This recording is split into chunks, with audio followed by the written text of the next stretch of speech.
व्याप्तं येन चराचरं तदपदं दर्शितं येन तस्मै श्रीगुरुवे नमः। ॐ हं हनुमते नमः। ॐ सीतारामाभ्यां नमः। ॐ उमामहेश्वराभ्यां नमः। प्रिय भक्तों,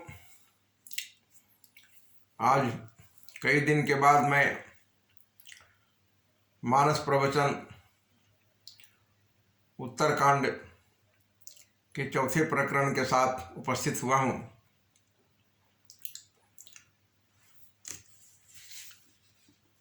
तीसरे प्रकरण में प्रभु राम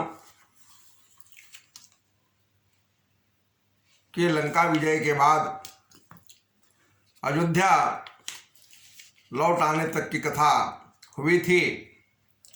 अयोध्या वासियों से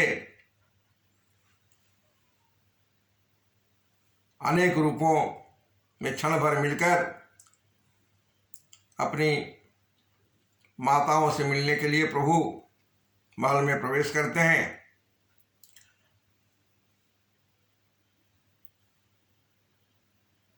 कृपा दृष्टि से नगरवासियों को देखते हैं और प्रभु के भवन में प्रवेश करने के बाद नगरवासी को अत्यंत आनंद की प्राप्ति होती है और शांति की प्राप्ति होती है।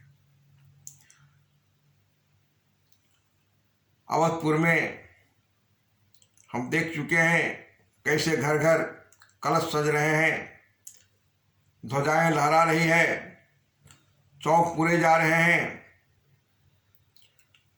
लोग दान पुण्य कर रहे हैं, माताएं आरती उतार रही हैं। तुलसीदास जी कहते हैं, नारी कुमुदिनी अवधसर, नारी कुमुदिनी अवधसर, रघुपति बिरह दिनेश, अस्त भय विगसत भई, निरखी राम राकेश। अवधपुर के नारियों की दशा का वर्णन करते हुए तुलसीदास जी वहां लिखते हैं, अवधपुर की नारियां मानो कुमुदिनी का पुष्प हैं और अवधपुर मानो सुंदर सरोवर है और रघुपति का विरह सूरज है। सूरज के उगने से कुमुदनियां बंद हो जाती हैं और चंद्रमा की चांदनी से कुमुदनियां खिल उठती हैं। तो अस्त भय विगसत भई, तो राम रूपी सूर्य के विरह का अस्त हो जाने पर अवधपुरी रूपी सरोवर में नारी रूपी कुमुदनियां राम रूपी चंद्रमा के आगमन से खिल उठी। हो ही सगुन शुभ विविध विधि, बाजहि गगन निशान, पुर नर नारी सनाथ करी, भवन चले भगवान।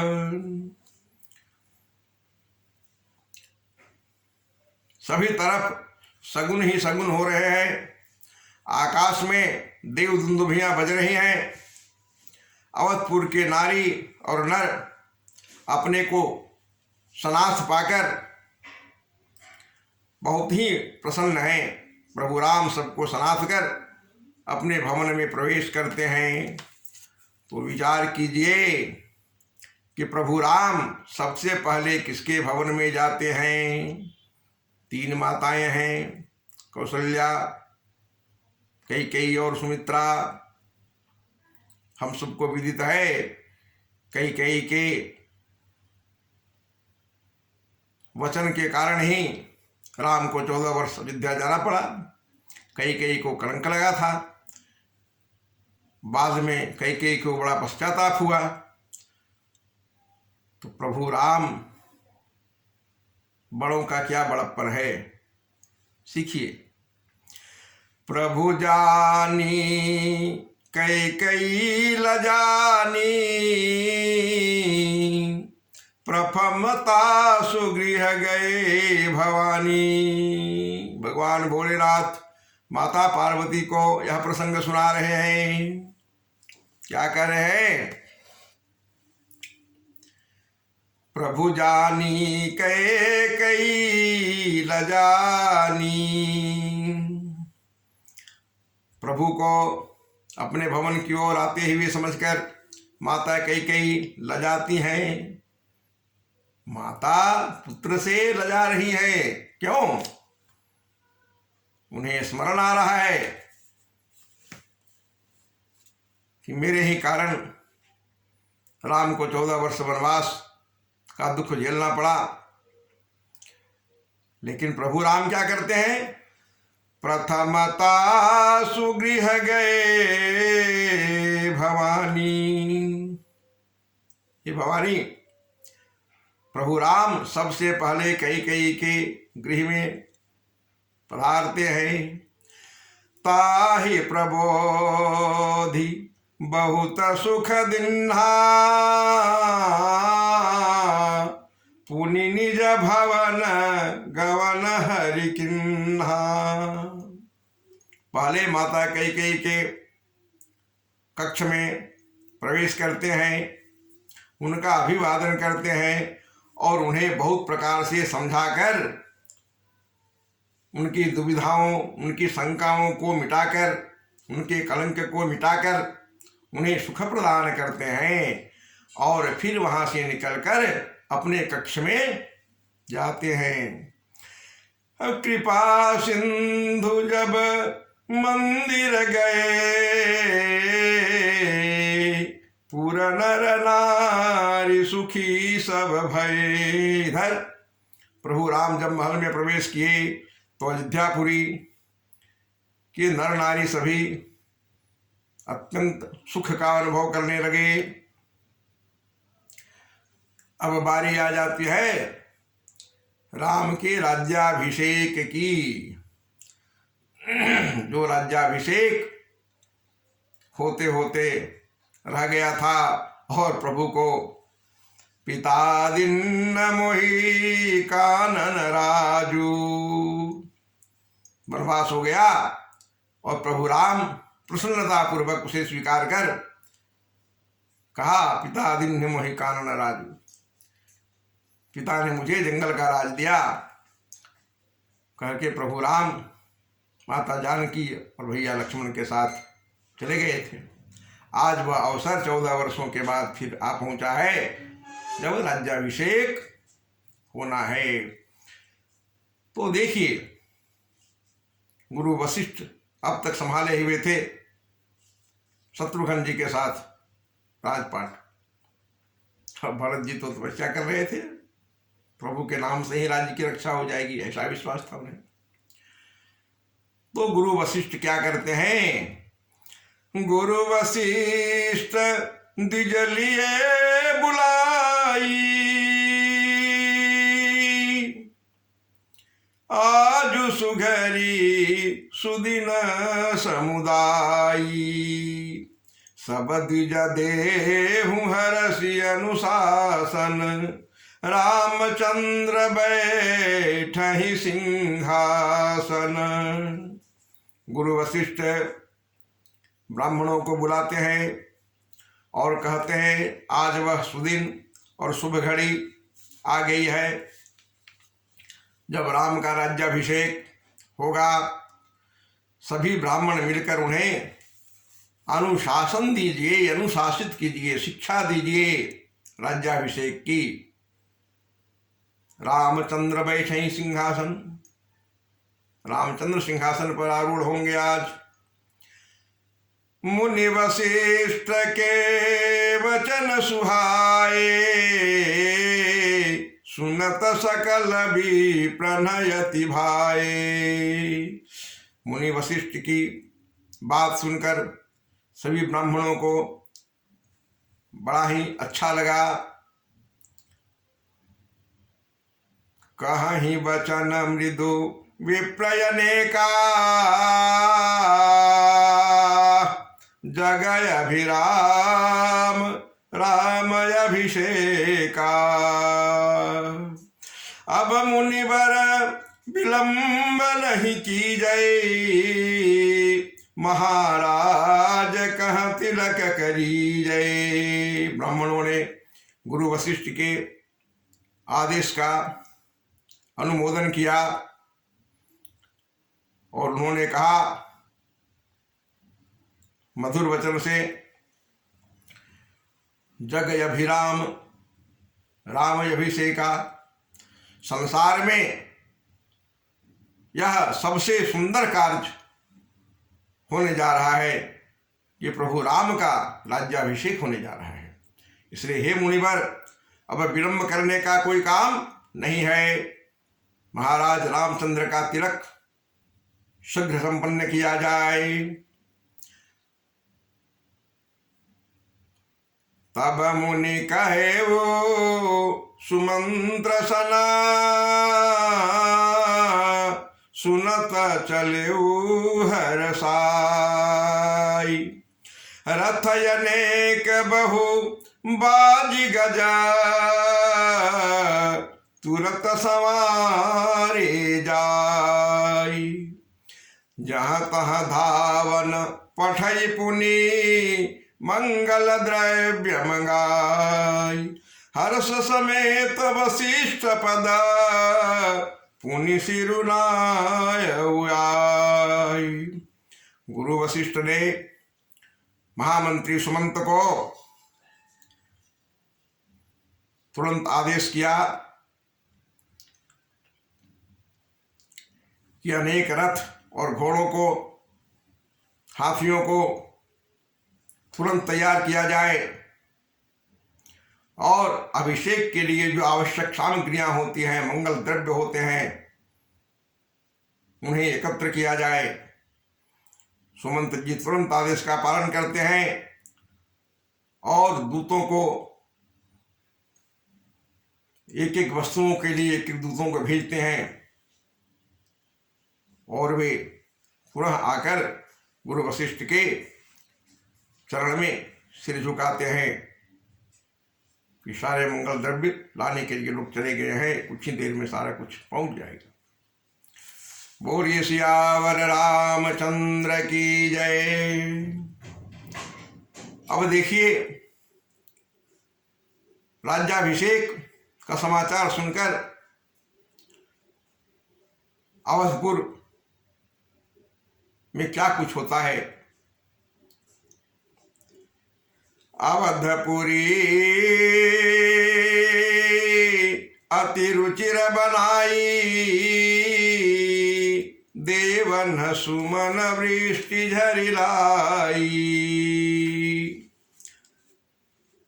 अयोध्या नगरी को बहुत ही सुंदर सजाया गया। अयोध्या नगरी की सुंदरता को देखकर देवताओं ने आकाश से पुष्प की बारिश की। अब देखिए कुछ सीखने की बात।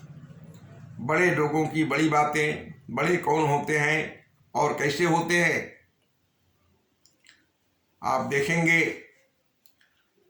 प्रभु राम अपने भाइयों को कैसे अपने हाथों से तैयार करते हैं।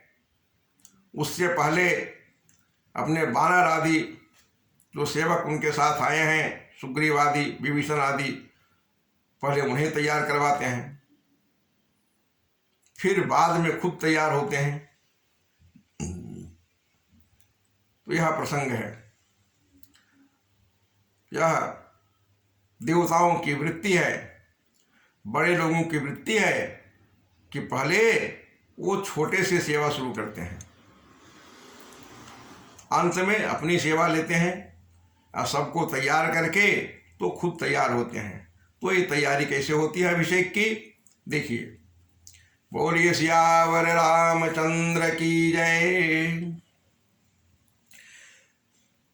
राम कहा सेवकन बुलाई, प्रथम सखन अनवाय उजाई। सुनत बचन जह तह जन धाये, सुग्रीवादि तुरत अनवाए। प्रभु राम सेवकों को बुलाकर आदेश करते हैं, मेरे जो सखा हैं विभीषण आदि, सुग्रीव आदि, जो मेरे साथ लंका से आए हैं, पहले उनको स्नान करके तैयार करवाया जाए। सेवक सुनते ही जहाँ तहाँ दौड़ते हैं और सुग्रीव आदि को बुलाकर उन्हें स्नान आदि करके वस्त्र आदि पहना के सजाते हैं। देखिए, सबसे पहले मित्रों को तैयार करने का आदेश दिया प्रभु ने। फिर देखिए आगे, पुनि करुणा निधि भरत हकारे,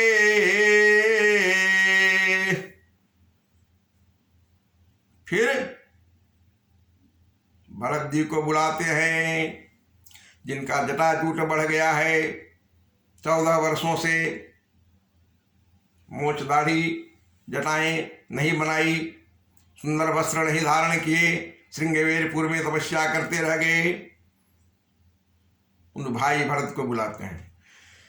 पुण्य करुणा निधि भरत हकारे, निज कर राम जटा निरुआरे। अनवाए प्रभु तीनहु भाई, भगत वत्सल कृपाल रघुराई। करुणानिधि, करुणा के सागर प्रभु राम पहले भरत जी को बुलाते हैं और अपने हाथों से भरत जी की जटा को काटते हैं और फिर तीनों भाइयों को अपने हाथों से स्नान करवाते हैं। ऐसे भक्त वत्सल कृपाल हैं प्रभु राम।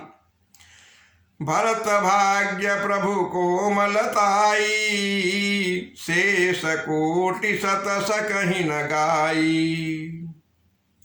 भरत का भाग्य और प्रभु की कोमलता का थाह नहीं है, अथाह है। करोड़ों शेषनाग इस थाह का वर्णन नहीं कर सकते हैं, ऐसा लिखते हैं गोस्वामी तुलसीदास जी।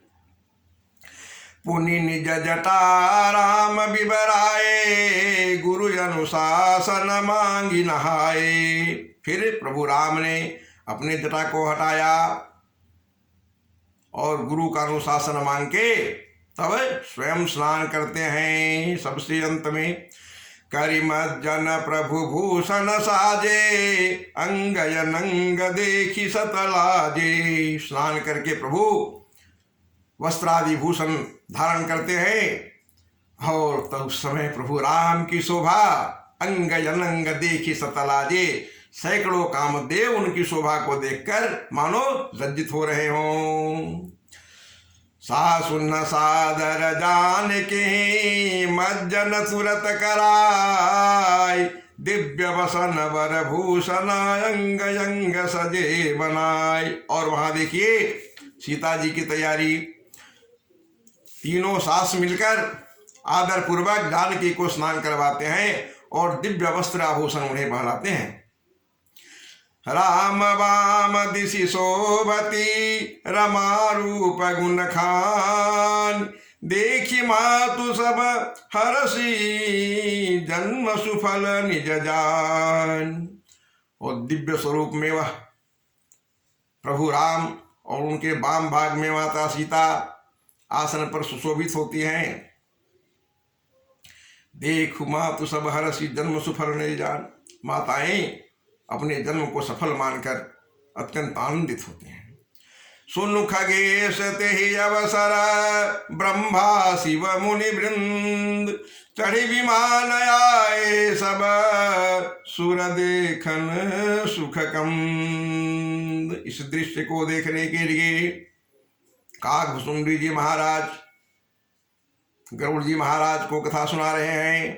कहते हैं इस अवसर पर इस दृश्य को देखने के लिए ब्रह्मा शिव सप्तऋषि के वृंद विमान पर चढ़ चढ़ कर सभी देवता आकाश मंडल में, विद्या के आकाश मंडल में विराज गए हैं।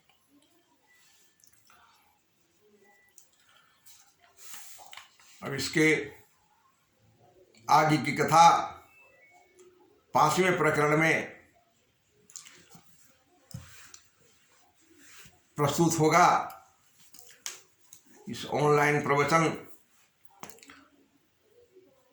में समय की मर्यादा और समस्याएं हैं। कैसे दिव्य सिंहासन आता है राम के लिए और फिर राम का राज्याभिषेक कैसे होता है, राज्याभिषेक की तैयारी चतुर्थ प्रकरण में आप लोगों ने सुना। एक बार मेरे साथ मिलकर बोलिए प्रेम से सियावर रामचंद्र की जय, पवन सुत हनुमान की जय, उमापति महादेव की जय।